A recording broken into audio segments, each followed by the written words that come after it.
back to the channel. Jason with Pinnacle Home Building, and we are out on our Winterberry project today. And it's been 2 days since we've been out, and a fair amount's changed. You guys saw when we were out last time, we still had some floor joist to install, a little bit of work to finish the cantilever, trim that off, and put our deck down. So yesterday, this is, and again, to give you guys that haven't been to the channel before, we are standing on what's going to be the covered porch and standing on top of what's going to be the vault or the wine cellar or the whatever the prospective owner would like it to be in the future. But this is where we're going to walk into the home, and we're going to have a 8-foot tall entry door here to walk into. So that's we're going to have 20-foot ceilings when you walk into the house. So doing a standard 6'8" entry door here would have been blasphemy, not allowed.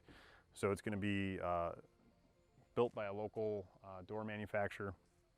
The mahogany door, stained black. So we've got a black, white, and gray theme going with this house, kind of a more modern feel.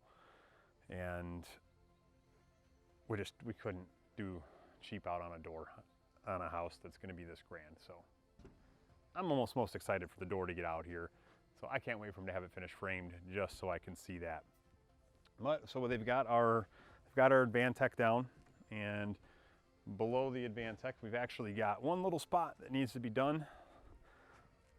So you'll see one of the benefits of using an engineered TJI floor joist is you end up with a 2.5-inch nailing flange instead of your standard 1 3/4. So what that allows you to do is have a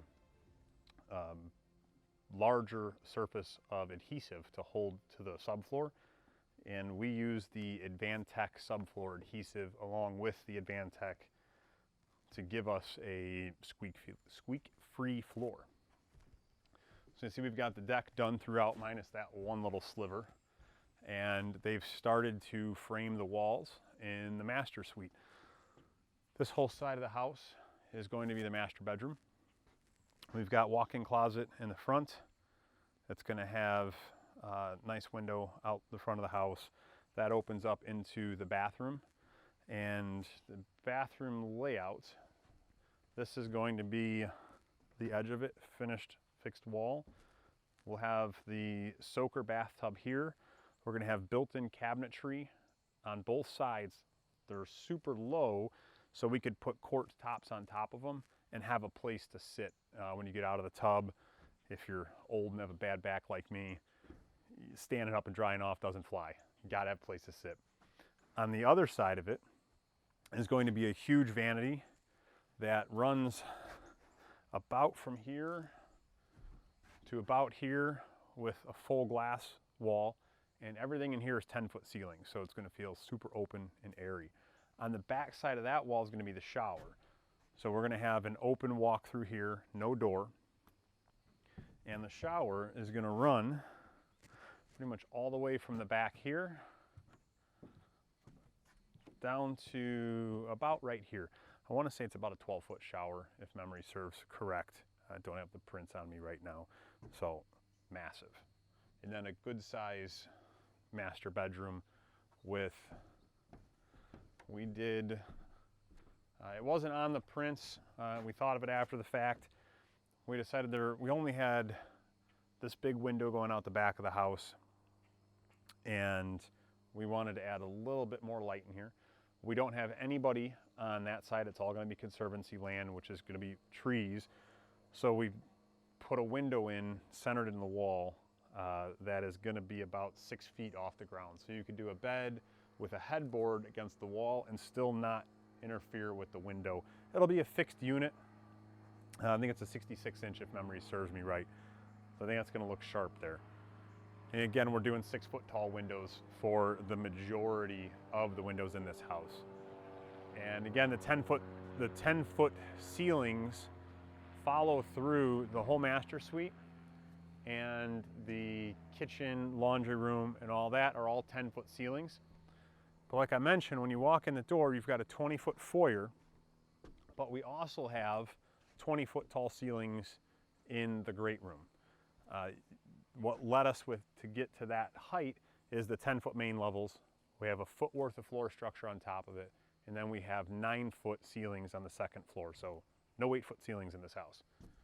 And all the doors on the main level are all going to be 8-foot solid core doors. You know, that way, take advantage of the tall ceilings. Put a bigger door in, you get a better feel, you get a better look, and it's just gonna, I think it's gonna make the house have a little bit more of a wow factor when you walk into it. All big glass, big doors, everything's just big. And it's compacted into not a massive house. So it's all in effect to make it feel like a massive house without having to have the footage to do it. So again, we have the great room here. Separating the great room from the kitchen is a double-sided fireplace. And we're gonna do a large format tile from the floor all the way up to the ceiling in there. And we're gonna wrap it and do that same tile in the what's called the hearth room. I'm just gonna call it part of the kitchen, because once you hit the fireplace on this side, you've got a little seating area, then the island, and then the wraparound kitchen with a big pantry in back. So since there's no dividing line between there, I'm just gonna call the hearth room part of the kitchen. And we'll have a walkway on both the left and the right side of the fireplace. Like I was saying, big kitchen here, walk-in pantry over there. We're gonna have a powder room straight back here. When you come in, the garage door is gonna be coming in here. We've got some Italian cabinetry going in here in the bottom, and we're gonna do a little locker storage above it. And then everything from the laundry room is massive. The laundry room starts here, and it goes clean to what's going to be the garage wall over there. So we did a huge counter space, cabinetry below, cabinetry above, space for the washer dryer, of course, sink, and then we've got more storage on this side for brooms, vacuum, whatever else there may be. And the stairs to get you both upstairs and downstairs are just off the entryway. And we haven't settled on what we're gonna do for the staircase yet. Depending how horrible the lumber bill comes in, lumber's starting to come down. If lumber comes down enough, I'm gonna wanna do a system from View Rail. It's a center steel support that goes up, and big blocks of walnut for the stair treads. Same, big landing in the back, and then a single girder of steel up with 4-inch thick blocks of walnut going up. I think it's gonna be super cool, but again, my lumber bill's gotta be nice enough to allow us to spend what that staircase is gonna cost. Again, the joy of a spec house, I get to have fun with them. And to an extent, I can't have fun and go crazy with everything and, put an extra 100,000 over what the house could sell for into it.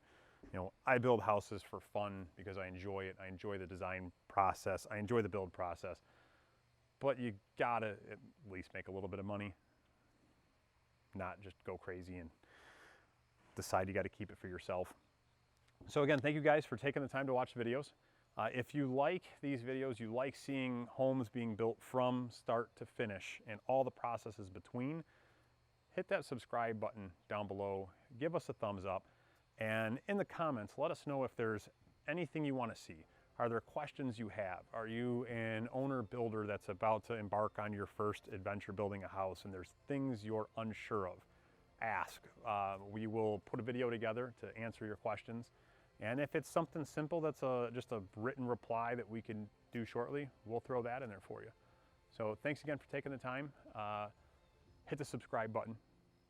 We appreciate you. Thank you much.